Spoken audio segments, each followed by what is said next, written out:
আমার দেখাছো কি বাংলাদেশে এমন একটা মসজিদ আছে আমার জানা নেই, কিন্তু আপনাদের যদি জানা থাকে আপনারা বলবেন। এই মসজিদটা এই ভাইয়েরা নামাজ পড়তে অনেক কষ্ট হয়, এই এলাকার মানুষ অনেক গরিব অসহায়। আমি ইনাদের কাছে জিজ্ঞেস করবো যে ইনাদের চাওয়াটা কি। আচ্ছা, এই মসজিদে আপনারা নামাজ পড়েন? হ্যাঁ, এখানে আমরা নামাজ আদায় করি। মসজিদের অবস্থা দেখছি তো খুব খারাপ। আমাদের এলাকায় কোনো আর্থিক যাওয়ার কোনো লোক এই জায়গায় কোনো বিত্তবানশালী নেই? না, কোনো অবস্থাশালী লোকজন আপনাদের এখন নাই। চাওয়া কি?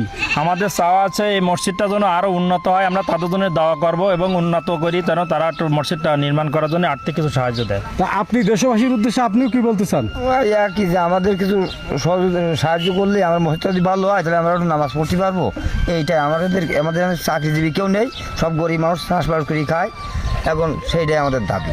ভাই, আমি আপনাদেরকে বলবো যে মসজিদটার অবস্থা দেখেন এত খারাপ যে আপনারা যদি যে যা পারেন, আপনাদের বিকাশ নাম্বার দেওয়া থাকবে, আপনারা যে যা পারেন আপনারা এই মসজিদের জন্য একটু সাহায্য করবেন। কারণ আমরা দুনিয়ায় থাকবো না, থাকবে কিন্তু আমাদের ভালো ভালো কাজ। আমরা আজ বাদে যদি কাজ চলে যায়, কিন্তু আমাদের ওই টাকা পয়সা কিন্তু কোনো কাজে আসবে না ভাই। এই ধরনের আল্লাহর ঘর মসজিদে যদি আমরা 1 টাকা দান করতে পারি, এই দান কিন্তু ভাই বিফলে যাবে না। আপনারা যে যা পারেন, আমরা বাংলাদেশের মানুষ যদি 10 লাখ মানুষ যদি 10 টাকা করেও দিই, তাও কিন্তু 1 কোটি টাকা। 1 কোটি টাকা কি লাগবে ভাই?